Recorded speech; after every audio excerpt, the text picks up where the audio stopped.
Hello friends, বাঙালি নানার সাথে আপনাদের সবাইকে স্বাগত। ভিডিও দেখে আপনারা বুঝতেই পেরেছেন আজকে খারকন পাতার রেসিপি নিয়ে আপনাদের সামনে হাজির হয়েছি। অনেকে এটাকে ঘ্যাটকল পাতাও বলে। এটা একটা পুরনো দিনের রান্না। আমি আজকে দুরকম স্বাদের পাতা বাটাটা তৈরি করেছি। এই সময় বাজারে কিন্তু খারকন পাতা পাওয়া যায়, অনেকের বাড়িতে কিন্তু এটা হয়ে থাকে। যারা এখনও পর্যন্ত খাননি, কোনো রকম ঝামেলা ছাড়াই মিক্সিতে এই পাতা বাটাটা তৈরি করে নিতে পারেন। গরম ভাতের সাথে এই পাতা বাটা বা ভর্তার স্বাদ অসাধারণ। দেখে নেওয়া যাক আজকে আমার রেসিপি। খারকন পাতা বা ঘ্যাটকল পাতা বাটা করার জন্য আমি এখানে 2 বান্ডিল খারকন পাতা নিয়ে নিয়েছি। পাতার পরিমাণটা আপনারা আপনাদের প্রয়োজন মতন নিয়ে নিতে পারেন। যেহেতু পাতা বাটা পরিমাণটা একটু বেশি নিলে ভালো হয়, নাহলে বাটার পর কিন্তু পরিমাণটা খুব কম হয়ে যায়। প্রথমে পাতাটা বেছে নেব। আমি আজকে বাটাতে শুধু পাতারই ব্যবহার করছি, আমি ডাঁটি দিচ্ছি না। চাইলে আপনারা ডাঁটিও দিতে পারেন। ডাঁটিগুলো আমি আলাদাভাবে ভাজা করি, খেতে কিন্তু ভীষণই ভালো লাগে। আমি দেখিয়ে দিচ্ছি। আমি ছোট ছোট টুকরো করে ডাঁটিটা কেটে নিই, আর যেরকম আমরা কচুর শাক আর সজনেটা কেটে থাকি সেরকমভাবে গায়ের আঁশটান ছাড়িয়ে নিয়ে ছোটো টুকরো করে কেটে গরম জলে ভাপ দিয়ে কালো জিরে শুকনো লঙ্কা দিয়ে ভাজা করতে পারেন বা রসুন পেঁয়াজ দিয়ে ভাজা করতে পারেন, খেতে কিন্তু ভীষণই ভালো লাগে। বাকি পাতাগুলো আমি একই রকমভাবে বেছে নেব। সব পাতা বাছা হয়ে গেছে। এবার ভালো করে 5 থেকে 6 বার জল পাল্টে পরিষ্কার করে ধুয়ে নেব। ধুয়ে ঝুড়িতে জল ঝরাতে দেব। দেখুন পাতাগুলো আমি সব ধুয়ে নিয়েছি, ভালো মতন জলটা ঝরিয়ে নেব। তারপর আমি এটা কুচিয়ে কাটবো। আপনারা চাইলে কেটে নিয়েও কিন্তু পাতাটা ধুতে পারেন। জল ভালো মতন ঝরে গেছে। বেশ কয়েকটা পাতা হাতের মধ্যে একটু গোছ করে ধরে নিয়ে ছুরির সাহায্যে আমি একটু ছোটো টুকরো করে কুচিয়ে কেটে নিচ্ছি। আপনারা চাইলে বটিতে আপনাদের পছন্দ মতন ছোটো বড় যেরকম ইচ্ছে কেটে নিতে পারেন। আমি একটু ছোটো করে কাটছি, এতে ভাজতে সুবিধা হয়। সব পাতা কাটা হয়ে গেছে, আমি থালার মধ্যে নিয়ে নিয়েছি। এবার বাকি উপকরণগুলো নিয়ে নেব। এখানে যে পরিমাণ পাতা আছে সেই অনুযায়ী কিন্তু বাকি উপকরণগুলো নিতে হবে। আমি 6-7টা কাঁচা লঙ্কা নিয়েছি, ঝালটা আপনারা আপনাদের স্বাদ অনুযায়ী নেবেন। আর 10-12 কোয়া নিয়েছি রসুন, আর ছোটো চামচের 1 চামচ নিয়েছি কালো জিরে, 10-12টা গোলমরিচ নিয়েছি। গোলমরিচ ব্যবহার করার চেষ্টা করবেন, এতে স্বাদটা ভালো হয়। গোলমরিচের পরিমাণটা আপনারা আপনাদের প্রয়োজন মতন বাড়ি বা কমিয়ে নিতে পারেন। রসুন ছাড়া নিরামিষ করতে চাইলে কালো জিরে, গোলমরিচ, শুকনো লঙ্কা শুকনো খোলায় ভেজে নিয়ে পাতাটা ভেজে বেটে নিলে খেতে ভীষণ ভালো লাগে। আমি প্রথমে শুকনো খোলায় কালো জিরে আর গোলমরিচটা ভেজে নেব। কড়া গরম হয়ে গেছে, গ্যাসের ফ্লেমটা লোতে রেখে 30 সেকেন্ড অনবরত নাড়তে হবে। যখন দেখবেন কালো জিরেটা ফাটছে আর চচ্চ শব্দ করছে, তখন মনে করবেন হয়ে গেছে। বেশি ভাজবেন না, বেশি ভাজলে পুড়ে যেতে পারে, খেতে তিতো লাগবে। হয়ে গেছে, বাটিতে ঢেলে নিলাম। রসুনটা এবার শুকনো খোলা একটু ভেজে নেব। 8 কোয়া রসুন আমি দিয়ে দিলাম। আমি 4 কোয়া রসুন পরে ব্যবহার করব। গ্যাসের ফ্লেমটা মিডিয়ামে রেখে অনবরত নেড়ে রসুনটা 5 থেকে 7 মিনিট ভেজে নিতে হবে। রসুন ভাজার একটা সুন্দর গন্ধ বেরোবে আর রসুনের গায়ে কালো কালো দাগ হবে। যত বেশি কালো দাগ হবে ততই কিন্তু রসুন ভাজার সুন্দর গন্ধ বেরোবে, আর পাতা বাটার স্বাদও ততই ভালো হবে। এখানে কিন্তু রসুন ভাজা হয়ে গেছে, এরকমই কিন্তু ভেজে নিতে হবে। গ্যাসের ফ্লেমটা লোতে রেখে রসুনগুলো কালো জিরের বাটির মধ্যে তুলে নিচ্ছি। এবার পাতা ভাজার জন্য দিয়ে দেবো বেশ খানিকটা সর্ষের তেল। তেলের পরিমাণ একটু বেশি দিতে হবে। আপনারা আপনাদের পাতার পরিমাণ অনুযায়ী তেলের পরিমাণটা কম বেশি করতে পারেন। পাতাটা একটু বেশি তেল দিয়ে ভাজলে পাতা বাটাটা খেতে ভালো লাগে। তেলটা হাই ফ্লেমে ভালো মতন গরম করে নেব। তেল গরম হয়ে গেছে, গ্যাসের ফ্লেমটা লোতে রেখে কাঁচা লঙ্কাগুলো চিড়ে রেখেছিলাম সেটা দিয়ে দিলাম। কাঁচা লঙ্কাটা দিয়েই সঙ্গে সঙ্গে পাতাগুলো দিয়ে দিতে হবে।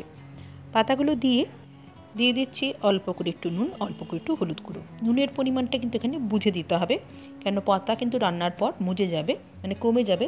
তখন নুনটা যদি বেশি হয়ে যায় খেতে ভালো লাগবে না। দরকার পড়লে পরে চেক করে নিয়ে নুনটা দেওয়া যাবে। ভালো করে মিশিয়ে নিলাম। পাতাটা এবার আমি ভেজে নেব, যেরকম শাক রান্না করে সেভাবে করে আমি পাতাটা ভাজা ভাজা করে নেব। পাতার মধ্যে যে জলটা আছে সেই জলটা শুকিয়ে গিয়ে যখন পাতার থেকে তেল ছাড়বে তখন মনে করবেন পাতাটা ভাজা হয়ে গেছে। দেখুন পাতা এখানে অনেকটাই কিন্তু ভাজা ভাজা হয়ে গেছে। এবার আমি কয়েকটা কাঁচা লঙ্কা আমি একটা প্লেটের মধ্যে তুলে রাখছি, বাটার সময় ব্যবহার করব।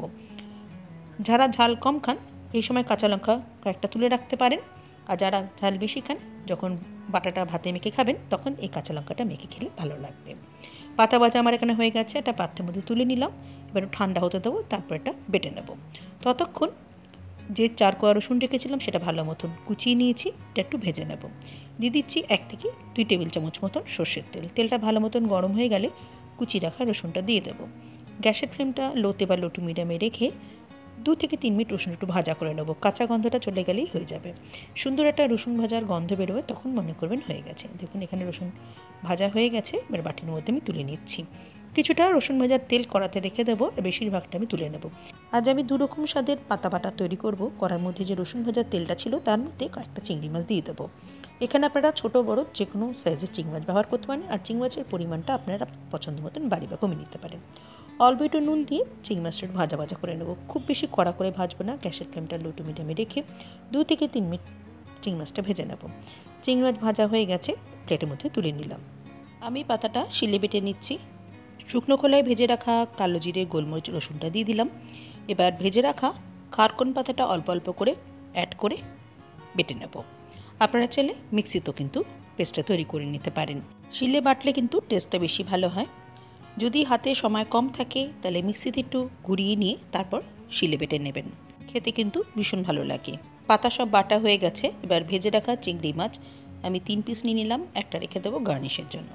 পাতা বাটার থেকে কিছুটা অংশ আমি তুলে রাখছি, এটা চিংড়ি মাছ ছাড়া বাটা। আজকে আমি বলেছি 2 রকমভাবে খারকন পাতাটা বাটা করব। এবার কিছুটা ভেজে নেওয়া লঙ্কা এর মধ্যে দিয়ে দিলাম। নোড়া দিয়ে একটু চিংড়ি মাছ আর লঙ্কাটা থেতো করে নিচ্ছি বাটার সুবিধার জন্য। থেতো করা হয়ে গেছে, এবার ভালো করে একটু চেপে বেটে নেব। বেটে নিয়ে ভালো মতন একটু মিশিয়ে নিলে কিন্তু হয়ে যাবে।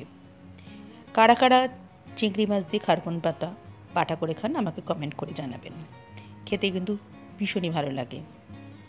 ভালো মতন বাটা হয়ে গেছে, এবার সব শুধু একটু মিশিয়ে নিতে হবে। এই সময় মিশিয়ে নিয়ে আমরা একটু চেক করে নিতে পারেন, আপনাদের স্বাদ অনুযায়ী নুন ঝাল যেটা লাগবে দেখে দিয়ে নেবেন। ভালো করে একটুখানি মিশিয়ে নিলাম। তৈরি হয়ে গেল দুর্দান্ত স্বাদের চিংড়ি মাছ দিয়ে খারকন পাতা বাটা। সার্ভ করার জন্য একটা প্লেটের মধ্যে 2 রকম পাতা বাটা নিয়ে নিচ্ছি। প্রথমে নিয়ে নিলাম চিংড়ি মাছ ছাড়া, যেটা শুকনো ড্রাই রোস্ট করে রাখা মশলা দিয়ে তৈরি করেছি, আর একটা চিংড়ি মাছ দিয়ে। এবার ভেজে রাখা রসুন আর তেলটা দিয়ে সার্ভ করব। এটা অপশনাল, তবু আমি বলবো একবার পাতা বাটাটা এই রসুন ভাজার তেল দিয়ে গরম ভাতের সঙ্গে মেখে খেয়ে দেখবেন, খেতে কিন্তু ভীষণই ভালো লাগে।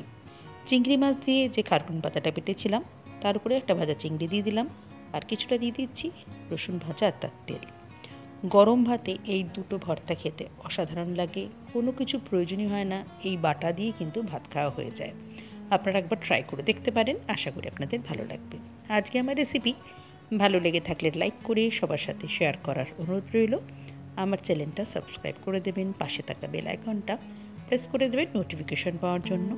আবার কোনো নতুন রেসিপি নিয়ে আমি আপনাদের সামনে হাজির হয়ে যাব। আপনারা সবাই ভালো থাকবেন, সুস্থ থাকবেন। ধন্যবাদ।